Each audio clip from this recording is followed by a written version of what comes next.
پوری کرنا ہے.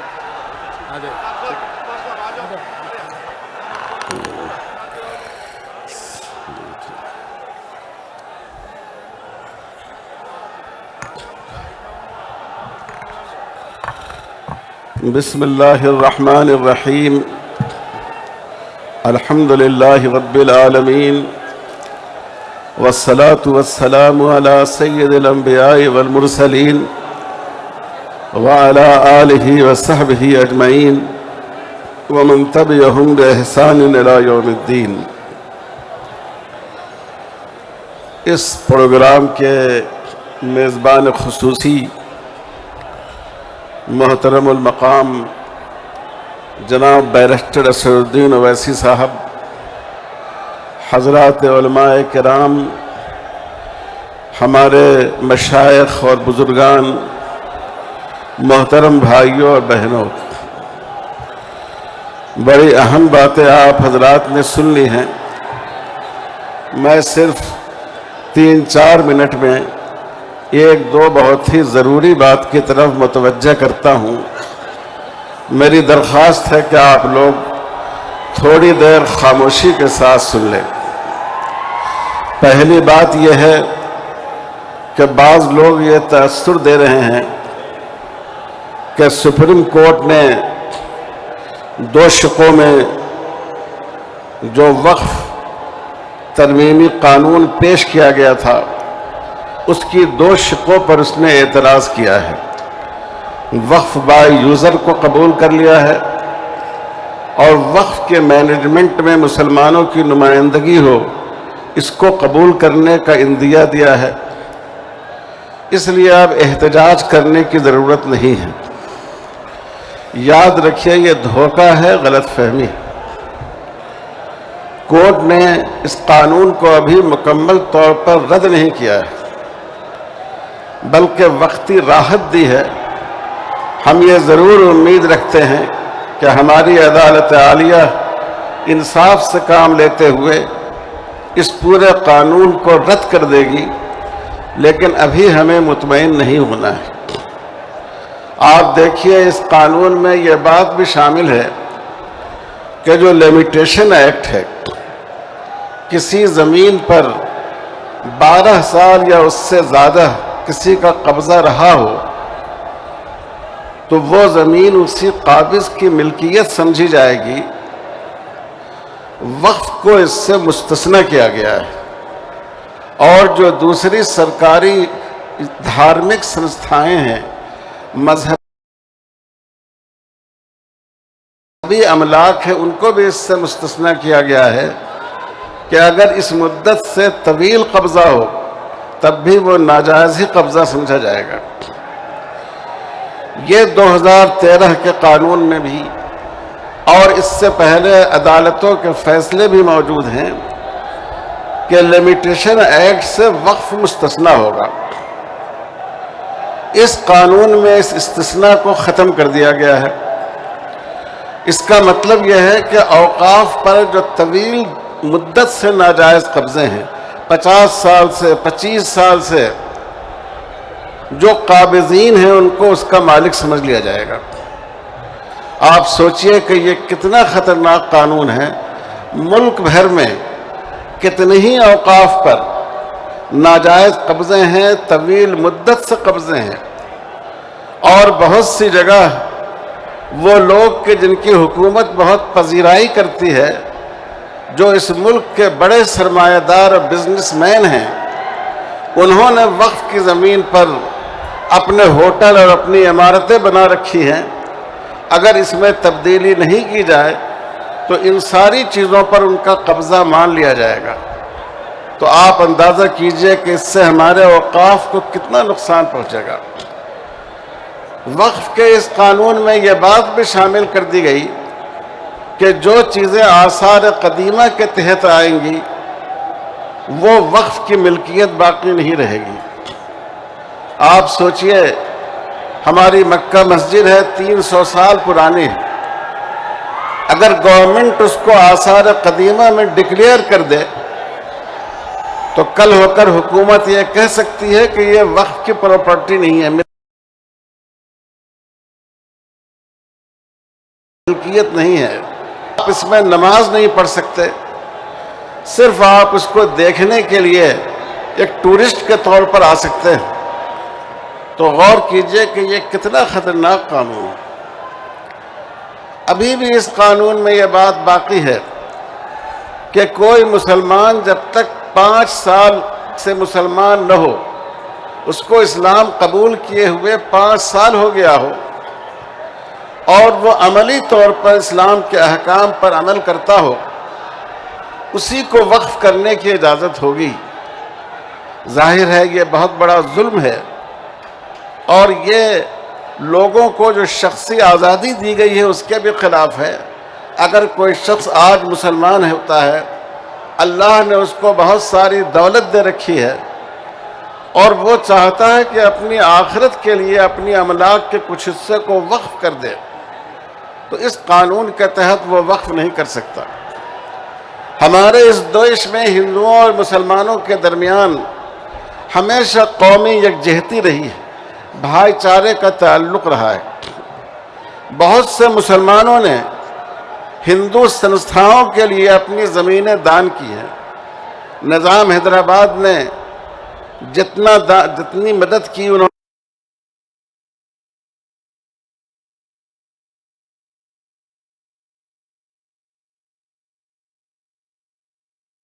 نے اپنی مسلمان رعایا کے لیے بہت سی چیزیں وقف کی ہیں، زمینیں وقف کی ہیں، مسجدیں بنوائی ہیں، مسافر خانے بنوائے ہیں۔ اس قانون کے تحت ہمارے ہندو بھائیوں اور دوستوں نے جو وقف کیا ہو وہ سب وقف کے دائرے سے باہر نکل جائے گا۔ یہ میں نے چھوٹی چھوٹی مثالیں دی ہیں، اس لیے ہرگز غلط فہمی کا شکار نہیں ہوئی ہے۔ ابھی اس قانون میں کوئی بدلاؤ نہیں آیا ہے، اور یہ ایسی چھوٹے چھوٹے بدلاؤ سے ہمارا مسئلہ حل ہونے والا نہیں ہے۔ اس لیے عزم کیجئے، ارادہ کیجئے کہ جب تک یہ پورا قانون مسترد نہیں ہو جائے ہم اپنا یہ احتجاج جاری رکھیں گے انشاءاللہ۔ احتجاج جاری رکھیں گے آپ لوگ انشاءاللہ انشاءاللہ۔ دوسری بات آپ حضرات سے یہ عرض کرنی ہے، آل انڈیا مسلم پرسنل لا بورڈ تمام مسلمانوں کا متفق علیہ پلیٹ فارم ہے۔ یہ امت کی وحدت اور اجتماعیت کی علامت ہے۔ آپ اس ڈائس پر دیکھیے، اس میں سنی بھی ہیں، اس میں شیعہ بھی ہیں، اس میں حنفی بھی ہیں اور اہل حدیث بھی ہیں، اس میں تبلیغی جماعت کے احباب بھی ہیں، جماعت اسلامی کے احباب بھی ہیں، اس میں ہمارے مشائخ اور مختلف درگاہوں کے قابل احترام سجادے بھی ہیں، علماء اور مفتیان بھی ہیں۔ یہ آل انڈیا مسلم پرسنل لا بورڈ کی دین ہے۔ حکومت بھی چاہتی ہے اور حکومت کے کارندے بھی چاہتے ہیں کہ اس بورڈ کی قوت ٹوٹ جائے اور آپ کے دلوں سے اس کے اعتماد کو ختم کر دیا جائے۔ افسوس ہے کہ ہمارے بہت سے مسلمان نوجوان اپنی نادانی میں سوشل میڈیا کے ذریعے مسلم پرسنل لا بورڈ کو بے وزن کرنے کی کوشش کر رہے ہیں، ان کے خلاف جھوٹے پروپیگنڈے کر رہے ہیں، یا جھوٹے پروپیگنڈوں کو بغیر سوچے اور تحقیق کیے اس کی تائید کر رہے ہیں۔ آپ اس فتنے سے باخبر رہیے، اس سے متنبہ رہیے۔ یہ آپ کی بہت بڑی طاقت ہے۔ ہماری طاقت ہتھیار نہیں ہے، ہماری طاقت 2 چیزیں ہیں، ہمارا ایمان اور ہمارا اتحاد۔ اگر ہماری یہ طاقت ٹوٹ گئی تو نہ ہم اپنی شریعت کو بچا سکیں گے، نہ اپنے عقیدے کو بچا سکیں گے، اور نہ ہم اپنے دین کی حفاظت کر سکیں گے۔ اس لیے میں خاص کر نوجوانوں سے اور جو لوگ سوشل میڈیا پر رہتے ہیں ان سے درخواست کرتا ہوں کہ خدا کے لیے مسلمانوں کے دشمنوں اور فرقہ پرست طاقتوں کی سازش کا شکار نہ ہو جائیے۔ تیسری بات بھائیو یہ عرض کرنی ہے، ہمارے اسد الدین اویسی صاحب نے پارلیمنٹ میں بہترین خطاب کیا اس موضوع پر، اور بھی بہت سے لوگوں نے، بہت سے ہمارے غیر مسلم ارکان پارلیمنٹ نے بھی بہت اچھی تقریریں کی۔ یہ تقریریں یوٹیوب پر نشر ہوئیں. مجھے بعض لوگوں نے دکھایا کہ یہ تقریریں جو موجودہ قانون وقف کے خلاف ہیں، ان پر جو مخالفین ہیں، جو فرقہ پرست ہیں، ان کے کامنٹ ہزاروں کی تعداد میں، اور جو ہمارے لوگ ہیں ان کی تائید میں ان کے کامنٹ نہ ہونے کے درجے میں.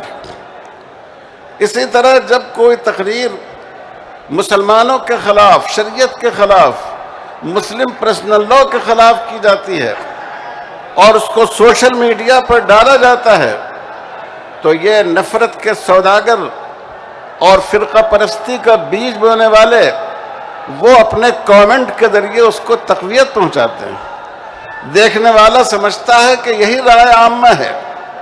میں درخواست کرتا ہوں نوجوانوں سے، اپنے پڑھے لکھے بچوں سے، کہ یہ چھوٹا سا کام ہے لیکن اس کے ذریعے آپ اپنے موقف کو تقویت پہنچا سکتے ہیں. جب کوئی آواز وقف کے اس ناجائز قانون کے خلاف اٹھے، آپ بڑی تعداد میں اپنی تائید کے کامنٹ اس پر دیجئے تاکہ دیکھنے والے یہ محسوس کریں کہ اس ملک میں انصاف پسند اور سنجیدہ لوگوں کی اکثریت یہ اس کو پسند نہیں کرتی. اور جب کوئی نفرت کا بول آئے تو آپ دلیل کے ساتھ مختصر الفاظ میں اس کی تردید کیجئے، چونکہ یہ زمانہ اسی کا ہے. رسول اللہ صلی اللہ علیہ وسلم نے نبوت کے بعد صفا کی پہاڑی سے اپنے نبوت کا اعلان فرمایا اور لوگوں کو توحید کی دعوت دی. چونکہ اس زمانے کا میڈیا یہی تھا، پورے مکہ کو اگر کوئی بات پہنچانی ہوتی تو صفا کی پہاڑی سے لوگ اس کا اعلان کرتے تھے. آج کا جو میڈیا ہے اور جس کے ذریعے ہم زیادہ سے زیادہ لوگوں تک اپنا پیغام پہنچا سکتے ہیں، ہمیں چاہیے کہ مثبت مقصد کے لیے، بہتر مقصد کے لیے سلیقے کے ساتھ ہم اس کا استعمال کریں اور اپنی آواز پہنچائیں. میں اخیر میں ان تمام حضرات کا جو یہاں تشریف لائے بے حد شکر گزار ہوں. یہ سارے لوگ اپنی جگہ آفتاب و ماہتاب ہیں، جن کی ملاقات کے لیے، جن کی زیارت کے لیے، جن کی ایک جھلک دیکھنے کے لیے کتنے لوگ ان کی بارگاہ میں حاضر ہوتے ہیں. اللہ تعالی ہم آپ سب کو جزائے خیر عطا فرمائے. ووٹ کی آواز پر آپ تشریف لائے.